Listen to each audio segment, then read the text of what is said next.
आप सभी को राधे राधे, जय श्री कृष्ण। मैं सूर्यकांत द्विवेदी कैवल्य एस्ट्रो वर्ल्ड में आप सभी लोगों का एक बार पुनः से हार्दिक स्वागत करता हूं। आप सभी लोगों का एक बार पुनः से हार्दिक अभिनंदन करता हूं। आज कैवल्य ग्रुप पर आप लोग वो विद्या सीखने जा रहे हैं जो आज तक यूट्यूब पर और इंटरनेट पर आज तक किसी ने सिखाया ही नहीं होगा। बहुत लोगों को ये पता भी नहीं होगा कि ये भी विद्या होती है। जिन लोगों को पता है पहले से वो लोग भी कमेंट करेंगे, और जिन लोगों को नहीं पता है वो लोग जरूर कमेंट करेंगे, क्योंकि ये बहुत ही नई विद्या आप लोगों को सीखने और सुनने को मिल रही। विद्या पुरानी है लेकिन आप लोगों को सीखने और सुनने को पहली बार मिल रहा होगा। ये ऐसी विद्या है। बात यह है कि कोई पुरुष ऐसा हो, इसके दोनों भाग मैं सिखाऊंगा, पुरुषों के लिए भी और स्त्रियों के लिए भी। दोनों भाग आप लोगों को सिखाने वाला हूं, आप लोगों को समझाने वाला हूं। बात यह है कि कोई पुरुष हो और अपनी सुंदरता का इतना घमंड करता हो, सुंदरता का इतना गुमान करता हो कि वो अपनी सुंदरता में इतना घमंडी हो चुका हो कि वो अपनी सुंदरता के नाते बहुत सारी औरतों का जीवन नष्ट भ्रष्ट कर रहा हो, या किसी एक ही औरत का जीवन चरित्र नष्ट भ्रष्ट कर रहा हो और समाज को दूषित कर रहा हो केवल अपनी सुंदरता की वजह से। ठीक है, तो हमारे तंत्र जो है जगत में बहुत सारी ऐसी विद्याएं बताई गई हैं कि पुरुषों को इसका दंड भी दिया जा सकता है। एक पुरुष होता है, पुरुषों की सुंदरता ऐसी हो जाती है कि बहुत सारी महिलाएं उस पुरुष पर आकर्षित होना चाहती हैं, तो बहुत सारी महिलाओं का जीवन वो पुरुष नष्ट भ्रष्ट चरित्र नष्ट भ्रष्ट कर देता है और बहुत सारी औरतों को दूषित करके शोषित करके और छोड़ देता है और दुखित करता है। समाज का अहितकारी पुरुष हो जाता है वो। तो ऐसे पुरुष का घमंड दूर करने के लिए, ऐसे पुरुष की सुंदरता भंग करने के लिए तमाम प्रकार का तंत्र में जो है सिखाया गया है, बताया गया है। आप लोग चाहें तो ऐसे दुष्ट और कह सकते हैं कि अधोगामी पुरुष और दुष्ट पुरुष को जो है दंडित कर सकते हैं और उसकी सुंदरता भंग भी कर सकते हैं। ऐसे भी विद्याएं हमारे यहाँ हैं। कैसे ऐसे अभिमानी घमंडी और दुराचारी दुष्ट जो है शोषित करने वाले पुरुष को और महिलाओं को जो है महिलाओं को जो है ऐसे बर्बाद करने का और जो है करने का जो है उसको सजा दे सकते हैं। उसका एक मंत्र होता है। मंत्र क्या है वो ये आपके सामने छोटा सा मंत्र है। जीवन में इस मंत्र का एक ही बार प्रयोग किया जाता है, दोबारा किया भी नहीं जाता है। छोटा सा मंत्र है, आप सभी लोगों ने देखा। अब इस मंत्र का प्रयोग करने के लिए दो सामग्रियों की आवश्यकता होगी। एक तो जिसको आप जो है इस मतलब कई प्रकार के शरीर बिगाड़ने के यानी कि सुंदरता भंग करने के कई प्रकार के मंत्र होते हैं।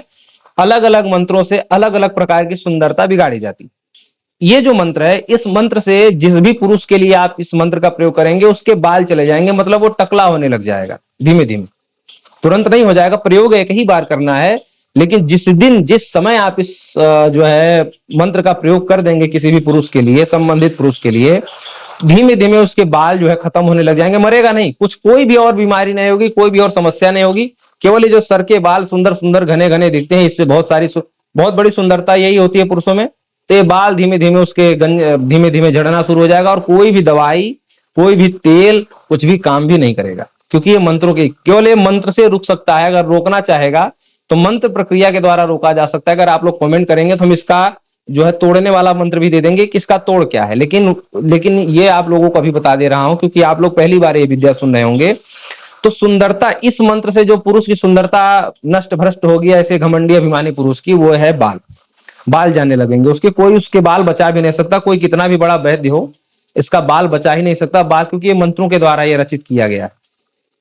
तो बालों की जो सुंदरता है और अलग अलग प्रकार की आंखों की सुंदरता, नाक की सुंदरता, दांतों की सुंदरता, हर सुंदरता को दूर करने के लिए, नष्ट भ्रष्ट करने के लिए, उसका अभिमान और उसकी जो दुराचारिता है, दुष्टता है जो उसके अंदर भर गई है सुंदरता के नाते, वो खत्म करने के लिए अलग अलग प्रकार के जो है मंत्र हैं। लेकिन फिलहाल इस मंत्र से केवल बालों का प्रकरण है। तो जिस भी पुरुष के लिए प्रयोग कर दिया जाएगा, केवल एक दिन का प्रयोग है, बाल उसके धीमे धीमे खत्म होने लग जाएंगे, कोई बचा नहीं पाएगा, ऐसा मंत्र। तो इस मंत्र का प्रयोग करने के लिए एक तो उस शत्रु के पैर की मिट्टी लगेगी। अब दाहिने पैर की मिट्टी लगेगी कि बाएं की, ये आपको बताया जाएगा। और मिट्टी, पैर का मतलब कैसा, चप्पल ना पहना हुआ हो, नंगे पैर से जहां भी चला हुआ हो वहां की मिट्टी लगती है। तांत्रिक लोग, साधक लोग, जानकार लोग, पैरों की मिट्टी उठाने का एक तरीका होता है कि रुई लीजिए, जो कॉटन होता है उसको पानी में भिगाइए, और भीगे हुए कॉटन से आप जहां पर भी वो नंगे पांव चला हो, चाहे कहीं भी चला हो, तो वहां पर धूल आप समेट लीजिए और उसी से जो है कुछ क्रिया करनी रहती है, वो हो जाएगा। एक तो उसके पांव की मिट्टी चाहिए जहां पर नंगे पांव चला हो, और दूसरा एक और जड़ी चाहिए जो कि भारत में लगभग हर जगह मिल जाता है बड़ी आसानी से। भारत में चाहे पहाड़ी क्षेत्र हो, चाहे समतल क्षेत्र हो, चाहे बहुत ज्यादा जल वाला क्षेत्र हो, चाहे बहुत ज्यादा सूखा क्षेत्र हो, हर जगह मिल जाता है।